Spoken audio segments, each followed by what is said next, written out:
UMA present Life Story, the story of your life.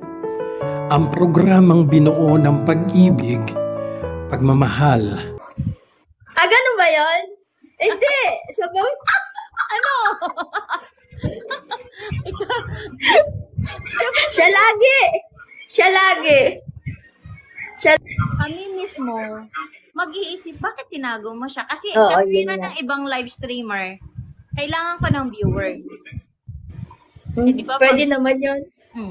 Pag feeling ka pogi ka, maraming mga girls tatambay sa'yo. Pero merong mga babae na pag alam na may asawa ka o tiken ka na, hindi sila mag-i-stay sa'yo.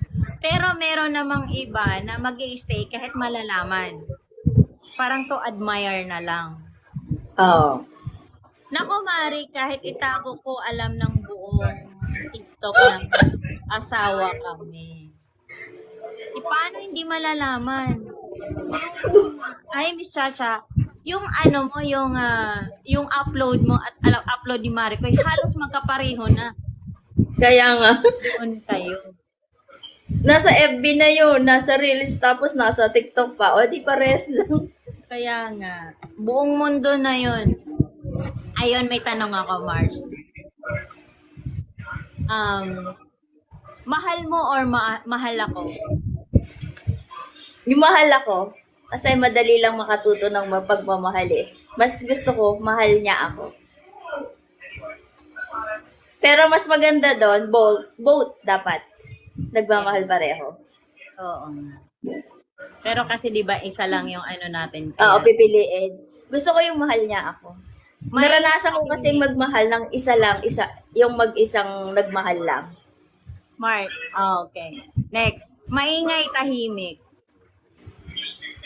Saan maingay? Paano maingay tahimik? Basta kagatin mo na.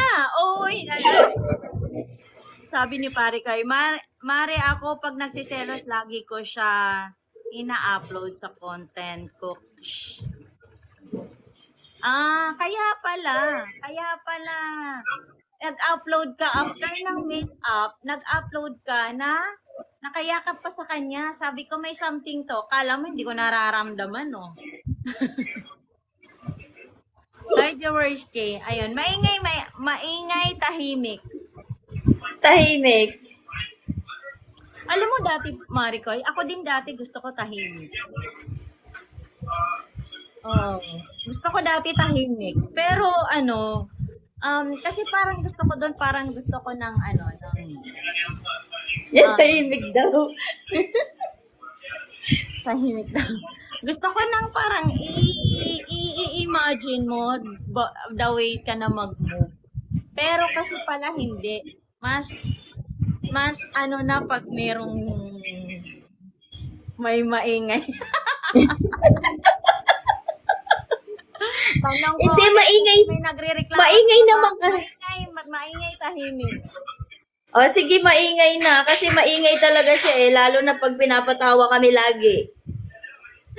Siyempre, pag tahimik kasi gusto ko tahimik. Masarap matulog. Masarap ang maingay. Ay, di maingay. Hindi ka na-humor sa ata sa Hi, Miss Denise. Hello. Sa taas, sa baba. Usapang magkumari na to sa magkukulan. Sa taas, sa baba. Ikaw yun na. Sa yan? Sa part. Sa baba. Hindi sa iyo sa kanya. Lahat ng Baba. nakatanong ko para sa para sa Sa kanya na. partner natin. Okay. Good evening pa, Merry Christmas. God bless you too. Sa taas, sa baba, Mars. Baba. Uy, gusto pala ni Maricoy na siya yung magmamanid. Ganun ba yun? Hindi. Sabaw. Ano? Siya lagi. Siya lagi. Siya lagi. Ano ba? Ay ako siya lagi. Baliktad. Siya lang.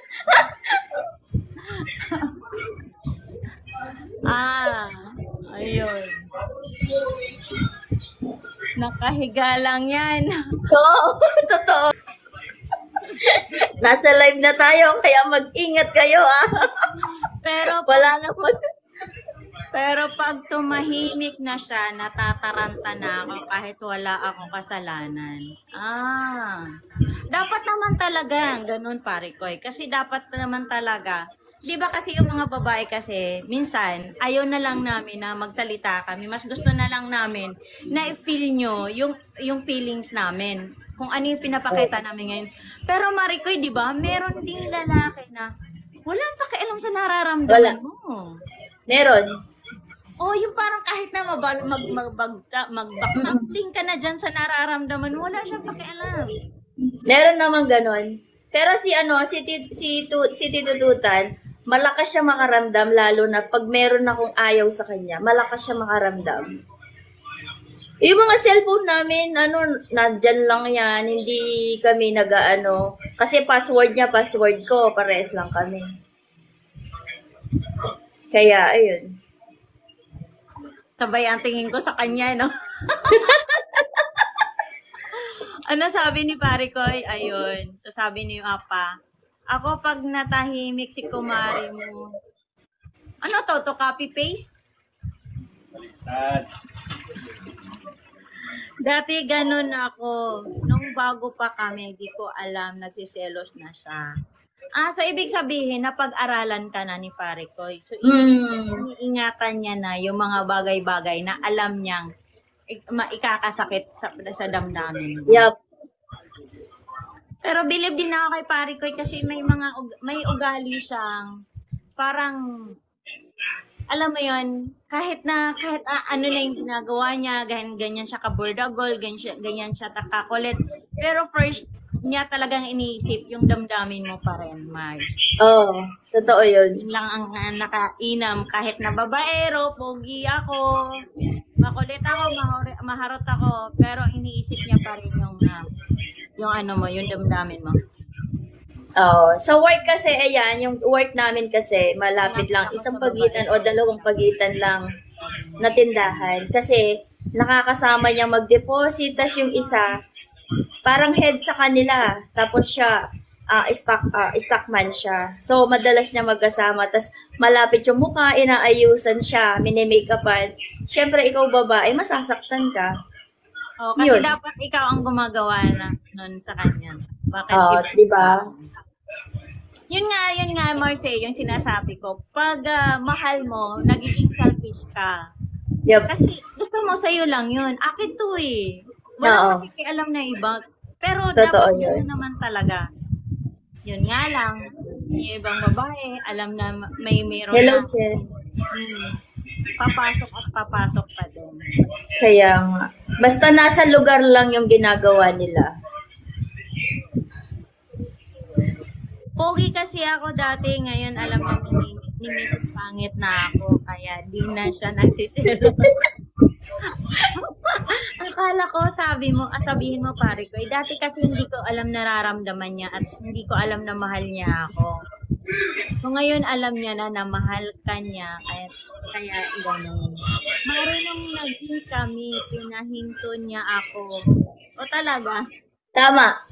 Kasi dun ko siya na-meet. Lahat kasi ng caller, pinupuntahan nila sa studio kung saan sila nagdi-DJ. So maraming babae talaga, maraming nagpapadala mga pagkain, ilalabas sila. Kaya pinahinto ko siya nung kami na.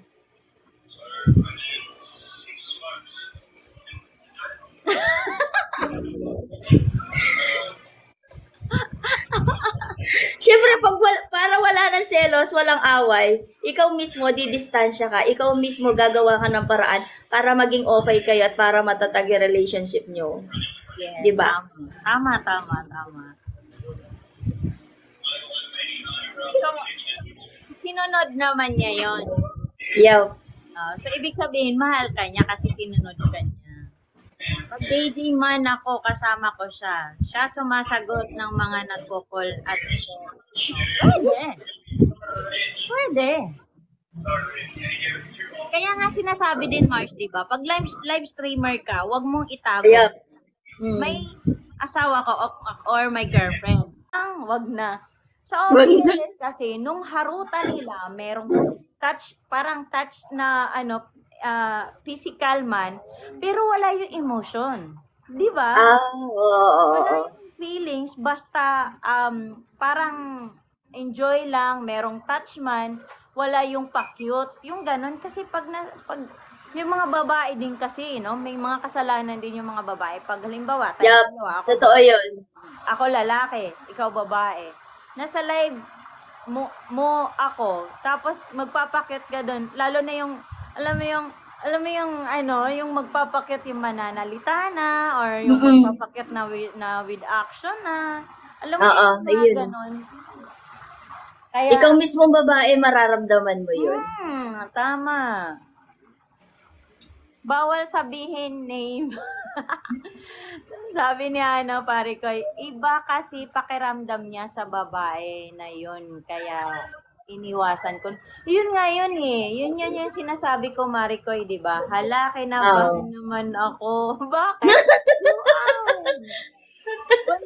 Ay, hindi. Kaya nga pag ako alam nyo, pag ako once na may nakikitang kailangan tanungin, or may nakikitang gusto kong malaman yung feelings.